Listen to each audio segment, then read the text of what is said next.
8h01, vous êtes sur Studio Kalita, Olivier Granilec au micro pour une heure d'information ce matin en direct de Jérusalem depuis le studio du Studio Kalita, avec une information qui vient d'arriver et nous commençons immédiatement ces points d'actualité par cette information puisque c'est une information importante, puisque nous venons d'apprendre la mort du Rav Steinman, le chef du public orthodoxe religieux ici en Israël.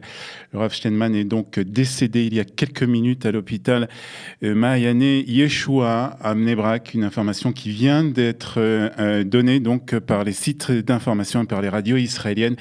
Les docteurs avaient ce matin arrêté les tentatives de réanimation sur le rabbin qui était âgé de 104 ans. Le Rav Steinman était hospitalisé déjà depuis 3 semaines dans cet hôpital de Bnei Brak. Il y a quelques semaines, les médecins avaient été surpris de l'amélioration de l'état de santé du Rav, mais les médecins ce matin étaient très pessimistes puisqu'il y a quelques minutes seulement, le directeur de l'hôpital de Ma'ayane Yeshua à Bnei Brak avait déclaré qu'il n'y avait plus aucun espoir et donc que l'état de santé du Rav Steinman était donc en très grave, et on vient de l'apprendre donc ce matin, il y a quelques minutes, que sa mort a été annoncée par le directeur de l'hôpital. Rav Steinman, donc 104 ans, le chef spirituel du public religieux orthodoxe ici en Israël. Ses obsèques auront lieu sans aucun doute aujourd'hui. Nous ne savons pas encore à quelle heure ni où, mais bien entendu au cours de cette heure d'information, si nous avons plus d'informations, nous vous informerons de ces obsèques qui doivent avoir lieu aujourd'hui. Dans quelques instants, nous allons faire un point de l'actualité. C'est une émission un peu spéciale aujourd'hui en raison aussi de l'actualité, puisque les obsèques du grand rabbin José Eisenberg doivent avoir lieu ce matin à Jérusalem, et nous allons donc un peu transformer cette heure d'information et son programme pour permettre aussi à l'équipe de Studio Kalita de participer à ces obsèques. Dans quelques instants, donc un point d'actualité. Nous accueillerons vers 8h15, Gilles Darmon, président de la Tête, pour nous parler d'un rapport sur la pauvreté que son organisation qu'il dirige a publié. Nous ferons ensuite aux alentours de 8h25, décidément, de 8h25, nous ferons la revue de la presse israélienne. Ensuite, ce sera Eliana Garfunkel qui nous parlera de Un jour, notre histoire. Et nous terminerons cette émission par une interview que nous avons enregistrée avec Joël Abadi, un acteur qui est venu de France pour 2 représentations au théâtre. Une représentation d'une pièce qui s'appelle Oui et d'une représentation qui s'appelle Moi, Alfred Dreyfus. Ce sera donc en dernière partie de cette heure d'information. Mais nous commençons ce journal par la tension dans le sud d'Israël. Donc hier, un peu avant minuit, les sirènes rouges ont retenti dans la ville d'Ashkelon, prévenant les habitants que les roquettes avaient été tirées depuis la bande de Gaza.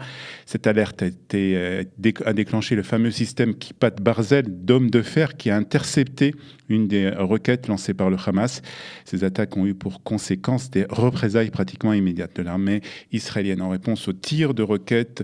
Un char d'assaut de Tzahal et l'armée de l'air israélienne ont ciblé des postes terroristes du Hamas. Ça tient le Hamas responsable de ces agressions perpétrées depuis la bande de Gaza, c'est ce qu'a précisé un communiqué de l'armée israélienne.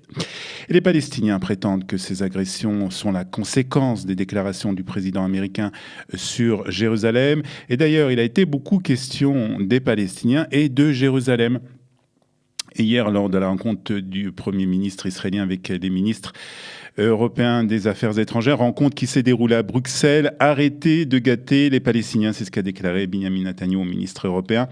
La reconnaissance de Jérusalem comme capitale d'Israël par le président américain Donald Trump rend la paix possible au Proche-Orient, c'est ce qu'a affirmé le Premier ministre israélien. De son côté, Federica Mogherini, la ministre européenne, a annoncé que les ambassades européennes ne seront pas transférées à Jérusalem tant qu'un accord de paix ne sera pas signé entre Israéliens et Palestiniens. Hier, le ministre des Finances a annoncé une grande réforme des taxes sur les produits de grande consommation netto Ozalot, c'est le nom de cette réforme. Moshe Carlon a déclaré lors d'une conférence de presse que les taxes d'achat vont être annulées et ainsi les prix de certains produits vont baisser de 10 à 30%. Cette réforme qui devrait entrer en vigueur dans les jours à venir va coûter au gouvernement la somme de près de 800 millions de shekels, une somme qui sera financée par l'excédent de collecte d'impôts de cette année dû en particulier à la vente de plusieurs startups israéliennes. Un excédent évalué à 18 milliards de shekels. Nous reviendrons sur cette information qui fait la une de la presse israélienne ce matin. Et puis une autre information de cette nuit, cette fois la loi des macolettes, une loi interdisant l'ouverture des épiceries pendant le Shabbat, a été approuvée en première lecture cette nuit. Le ministre de l'Intérieur, Aryeh Deri, avait déclaré que si ce vote était approuvé par la Knesset, il démissionnerait. Cette loi a été donc approuvée par les députés, mais donc pas de souci pour le Premier ministre. Cette loi n'a pas été donc approuvée, n'a pas passé, et donc la stabilité de sa coalition n'est pas en danger. Puis une explosion a eu lieu hier à New York dans le matin, et c'était l'après-midi ici en Israël. Il s'agissait d'une tentative d'attentat terroriste, c'est ce qu'indiquait le maire de New York lors d'un point de presse. L'explosion a été déclenchée par un homme de 27 ans, identifié comme Akayed Oula, qui portait donc sur son corps un engin explosif rudimentaire. Le suspect a été arrêté par la police de New York et j'ai agi en représailles des actions israéliennes à Gaza. C'est ce qu'a déclaré le terroriste lors de son interrogatoire.